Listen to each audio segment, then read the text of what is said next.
Let's take it down a notch.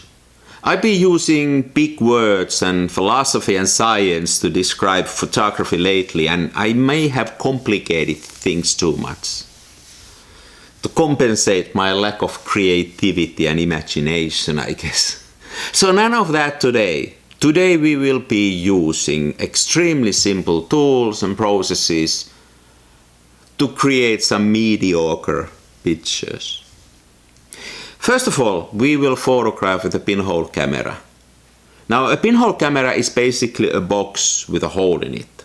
It has no lenses and it doesn't require any moving parts. You can make one yourself. It takes you 15 minutes, 10 if you are handy.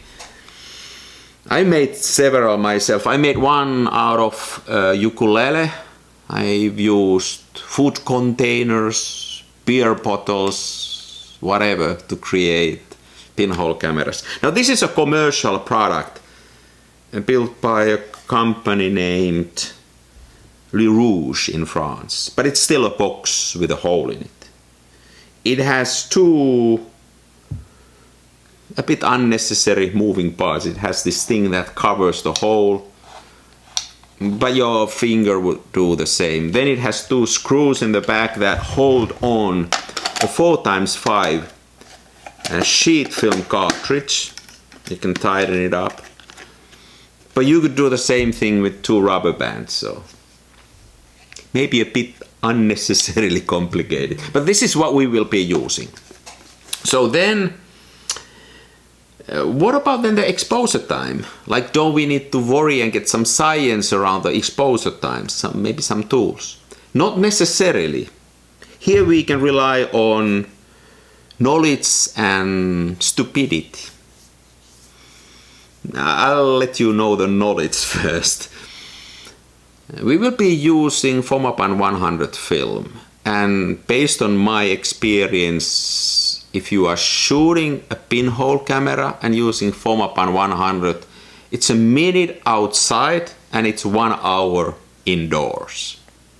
And if you are somewhere in between, say in your car, it's somewhere in between these two. Rather a long exposure time than too short.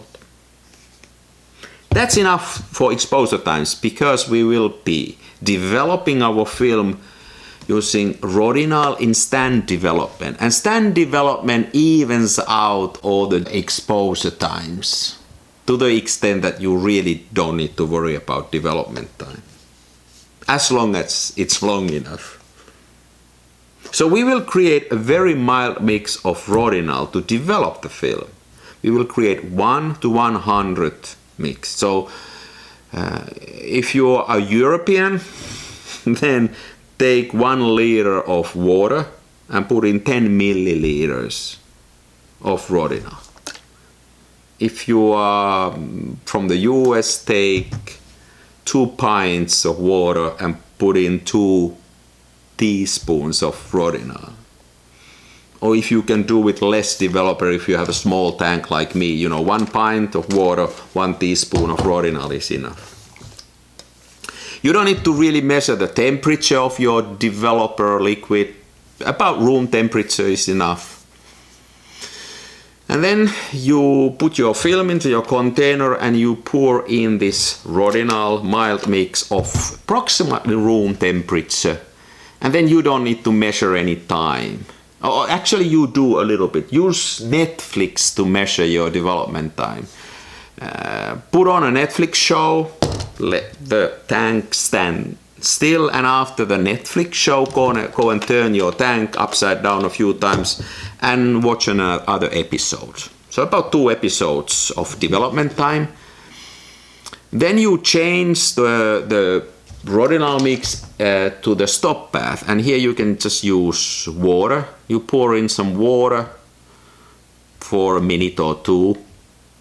And then finally you fix your photograph using a fixer. And how long do you need to fix? I mean, pick a number. Any number would do almost. 3, 8, 5 minutes. And then after that, wash it and you've done.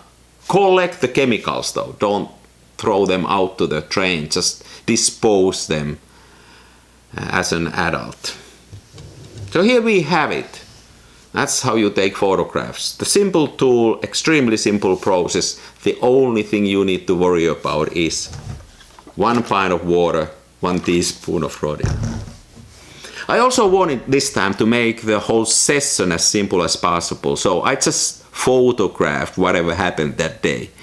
You know, it was a Sunday, so I play at church every now and then in this praise band, I guess that's what they call it nowadays.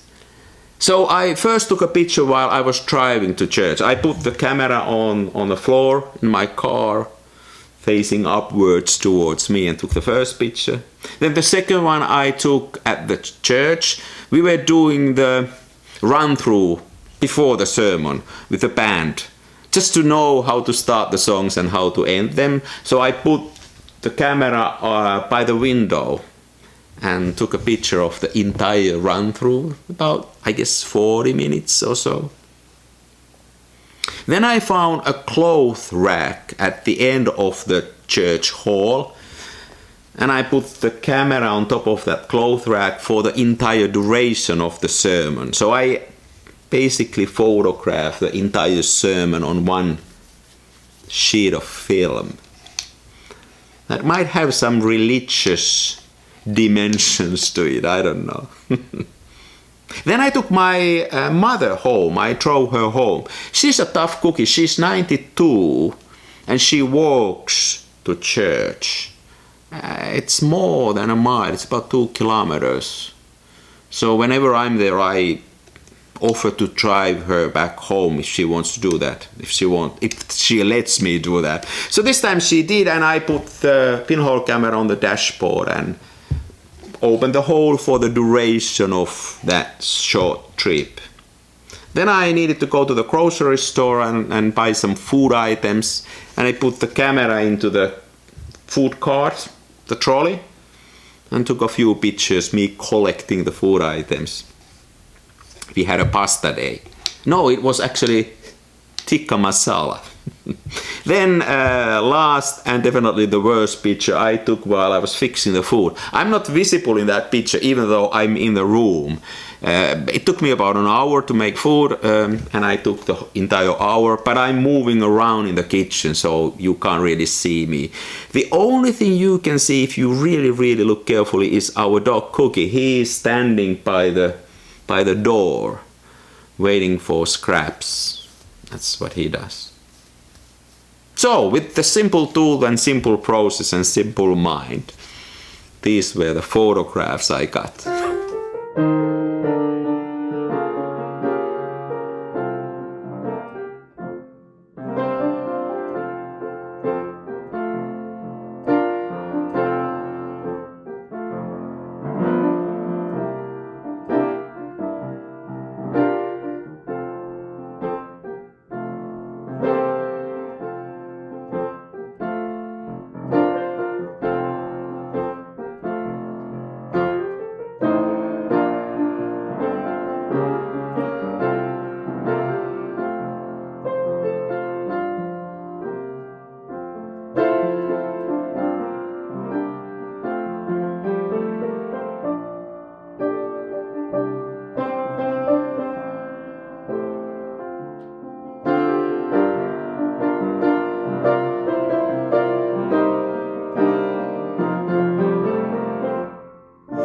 Now this video was a response to those of you who've been saying that I complicate things too much. So you can do it simply like this too, but then you get what you get. That was a lot of fun though. It's kind of fun to, while you are doing other things, just to open the pinhole every now and then and let the light in. Hey, thanks for watching. Next time something else.